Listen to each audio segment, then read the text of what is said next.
NCERT द्वारा प्रस्तुत है कहानी नानी घर की कार यात्रा। आज सुबह से ही आकाश और रिंकी बहुत उत्साहित थे।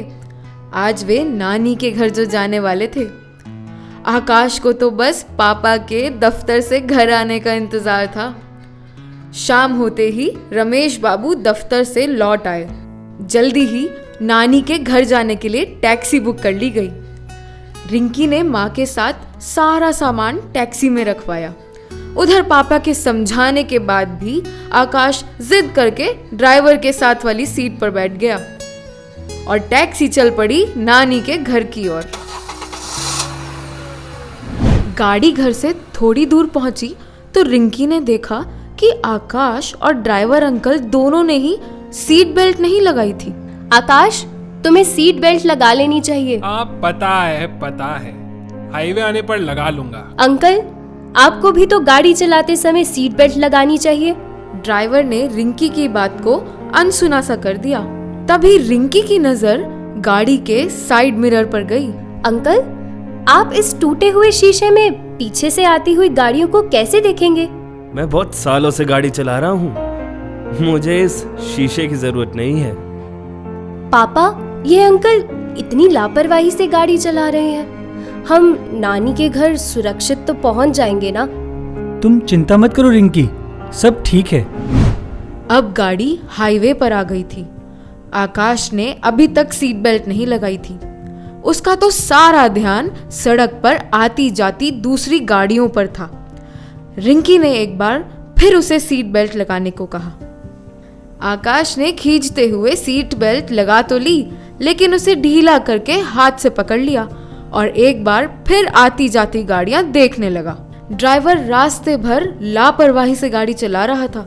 कभी वह फोन पर बात करता तो कभी चलती गाड़ी का शीशा खोलकर सड़क पर पान थूक देता। रमेश बाबू भी उसके गैर जिम्मेदाराना बर्ताव से परेशान हो गए थे। सुनो, आगे सड़क तंग है, जरा संभल कर और धीरे गाड़ी चलाना।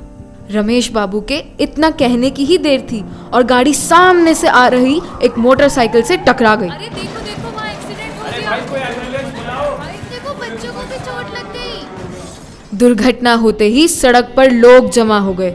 भीड़ में से किसी ने एम्बुलेंस को भी बुला लिया। सीट बेल्ट ठीक से ना लगाने के कारण आकाश को भी चोट आई। उधर मोटरसाइकिल सवार भी ड्राइवर से हर्जाना मांगने लगा। देखो, तुम्हारी लापरवाही की वजह से क्या हो गया। माफ कर दीजिए सर, मुझसे गलती हो गई, मैंने ध्यान नहीं दिया। रिंकी खुश थी कि कोई बड़ी दुर्घटना नहीं हुई थी और किसी को गहरी चोट नहीं आई थी। उसने मन ही मन तय कर लिया था कि बड़ी होकर जब वह गाड़ी चलाना सीखेगी तो यातायात के सभी नियमों का पालन जरूर करेगी। ध्यान दें, यातायात के कुछ यह नियम हैं। वाहन चलाते समय सीट बेल्ट या हेलमेट पहनें। निर्धारित गति सीमा को पार ना करें। ट्रैफिक सिग्नल का हमेशा पालन करें। अपनी लेन में ही चलें। दूसरे वाहनों से सुरक्षित दूरी बनाए रखें। नशे की हालत में गाड़ी ना चलाएं। वाहन चलाते समय मोबाइल फोन का प्रयोग ना करें। आपातकालीन वाहनों जैसे एम्बुलेंस या दमकल गाड़ियों के लिए रास्ता बनाएं। नियमित रूप से अपने वाहन की देखरेख करें। मुख्य सड़क, चौराहों, तिराहों और मोड़ पर मुड़ते समय धीरे चलें। अभी आप सुन रहे थे कहानी नानी घर की कार यात्रा। अकादमिक समन्वय प्रोफेसर उषा शर्मा। आलेख डॉक्टर प्रमोद कुमार तिवारी। वाचन हिमांशी गोयल, ख्याति मेहरा, अभिषेक शर्मा, मयंक विज, गर्वित विज। तकनीकी निर्देशन ऋषभ महाजन, मयंक विज, अभिषेक शर्मा। निर्माण सहयोग याचना गुप्ता, भावना खेड़ा। राष्ट्रीय साक्षरता केंद्र प्रकोष्ठ एनसीईआरटी। यह कार्यक्रम पावन प्रोडक्शंस के सहयोग से एनसीईआरटी, नई दिल्ली, भारत द्वारा प्रस्तुत किया गया है।